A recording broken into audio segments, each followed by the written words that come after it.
Ya, selamat datang di materi mekanika tanah. Jadi ini adalah materi saya yang pertama. Nah, tapi sebelum kita masuk ke materi, jadi di video ini saya akan memaparkan materi, kemudian di dalamnya ada beberapa pertanyaan yang harus kalian siapkan jawabannya, dan nanti akan kita diskusikan pada saat kelas tatap muka. Nah, kemudian sebelum kita masuk ke materi, ini saya akan rekap lagi agenda atau materi yang harus kalian pelajari selama mengikuti materi mekanika tanah. Jadi kurang lebih ada 3 kalau dikelompokkan. Jadi materi yang pertama kalian sudah belajar pengantar, survei tanah, dan klasifikasi tanah dengan Bu Asri ya, sebelum UTS. Kemudian ada pengujian tanah lapangan, ada sondir, boring, CBR, dan lain-lain. Kemudian materi yang ketiga adalah pengujian tanah laboratorium. Nah, di materi ketiga ini merupakan materi yang akan saya ampu. Jadi kurang lebih selama 7 minggu ke depan kita akan belajar macam-macam pengujian tanah di laboratorium. Lalu mungkin kalian bertanya-tanya, apa saja yang ada di materi pengujian tanah laboratorium? Jadi materinya kurang lebih yang pertama ada kadar air, kita akan belajar porositas, berat jenis, analisis butiran, berat volume, batas Waterberg, plastisitas tanah, kohesi tanah, dan lain-lain. Jadi kurang lebih itu yang akan kita pelajari. Nah, jangan pusing, jangan takut dulu, wah materinya banyak banget, kok namanya sulit-sulit. Tenang, kita akan pelan-pelan menyampaikannya. Jadi saya akan berusaha menyampaikan materinya sedemikian mungkin sehingga dapat dipahami dengan baik oleh kalian. Oke, kita berangkat dulu dari sini. Jadi mungkin ini sudah disinggung oleh Bu Asri waktu sebelum UTS. Jadi saya ingatkan bahwa proyek itu memiliki tahapan, atau kalau istilahnya dikenal life cycle project atau siklus hidup proyek. Nah, tahapan proyek itu kalau dikelompokkan bisa diklasifikasikan jadi 3. Yang pertama adalah prakonstruksi, konstruksi, dan pasca konstruksi. Apa yang membedakan? Jadi kalau tahap konstruksi itu merupakan tahapan proyek pada saat proyek itu sudah mulai dibangun.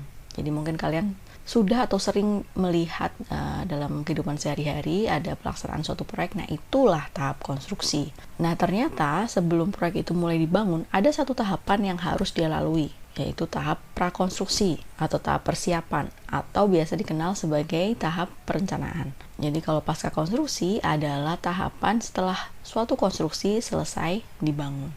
Jadi kalau proyek gedung berarti kalau gedungnya udah berdiri nih, udah jadi. Atau misalkan bikin jembatan, jalan, setelah konstruksinya sudah jadi, maka akan masuk ke tahap selanjutnya, yaitu pasca konstruksi. Di tahap pasca konstruksi ini, aktivitas yang dilakukan antara lain kegiatan operasional dan maintenance atau pemeliharaan. Nah, apa yang dilakukan pada tahap prakonstruksi atau perencanaan itu ada kaitannya dengan materi yang akan kita bahas selama 7 minggu ke depan.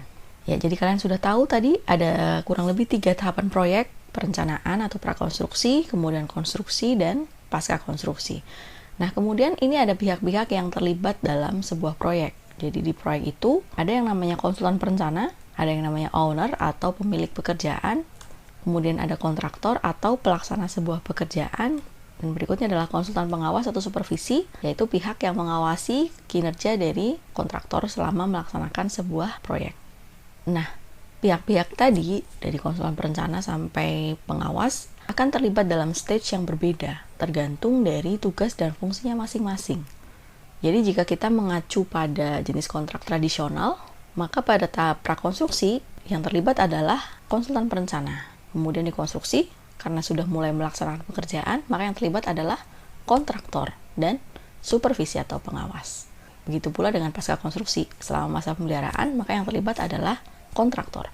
Nah, owner itu akan ada di sepanjang proyek karena dia yang memiliki proyek tersebut. Nah, selanjutnya kita akan bahas hal-hal yang ada di tahap prakonstruksi, karena ini nanti nyambung kepada materi yang akan diajarkan.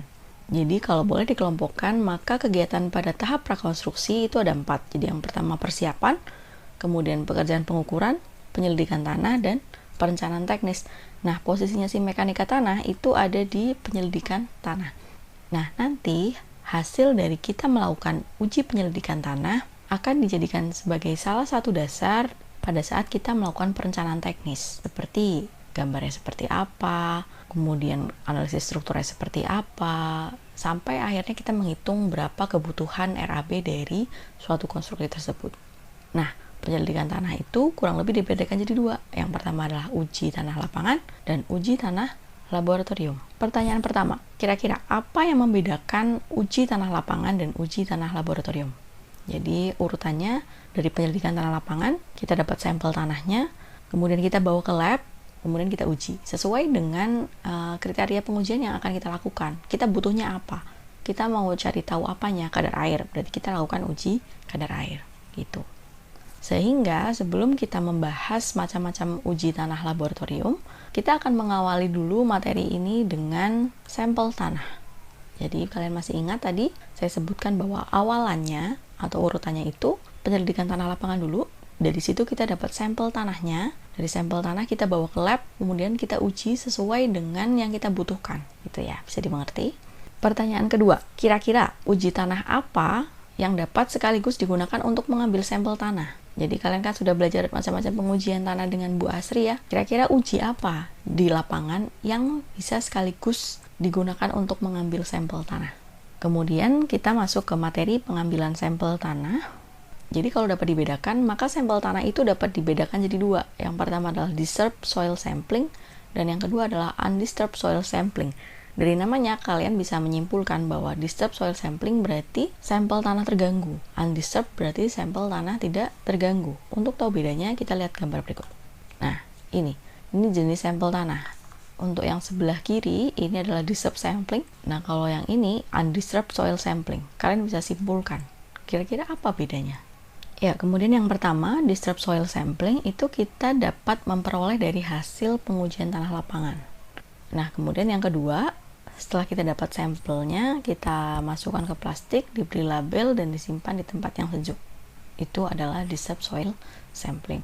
Kalian bisa lihat gambarnya, ini adalah alat yang untuk mengambil sampel tanah terganggu atau disturbed soil sampling. Nah, kemudian kalau sudah dapat, kita bisa taruh sampelnya di sini.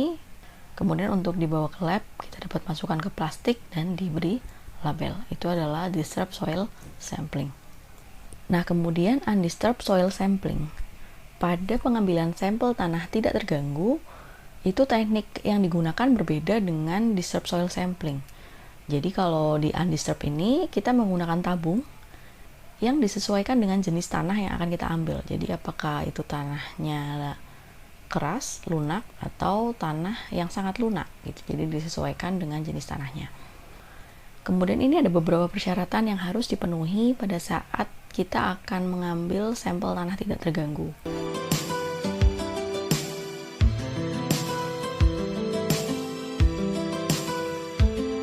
Nah, setelah sampel tanah tidak terganggu itu kita dapatkan, maka selanjutnya harus kita simpan. Jadi kalau tadi di disturb, kita hanya masukkan ke plastik, kemudian diberi label, kemudian kita bawa ke laboratorium. Kalau di undisturbed, itu ada teknik penyimpanan atau perlakuan benda uji sebagai berikut.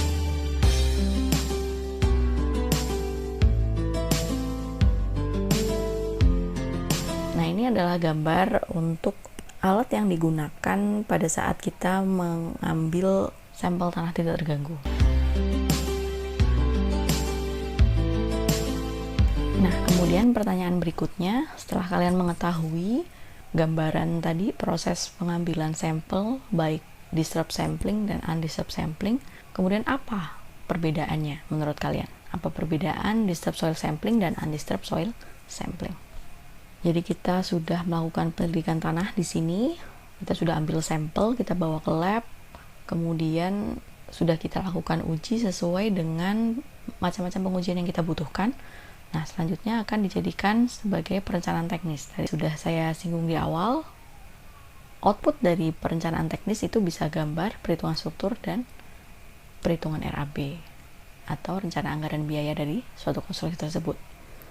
Nah, nanti output dari perencanaan teknis yang kita dapatkan di tahap prakonstruksi akan dijadikan dasar pada saat kita melaksanakan pekerjaan tersebut atau kita sudah masuk ke tahap konstruksi.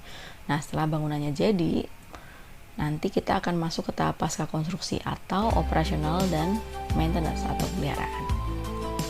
Nah, pertanyaan terakhir, kapan kita menggunakan disturbed soil sampling atau undisturbed soil sampling? Nah, menurut kalian kira-kira kapan kita menggunakan teknik pengambilan sampel tanah terganggu dan kapan kita melakukan pengambilan sampel tanah tidak terganggu. Jadi kurang lebih itu yang dapat saya sampaikan, semoga bermanfaat. Terima kasih. Assalamualaikum warahmatullahi wabarakatuh. Mudah untuk membuatnya.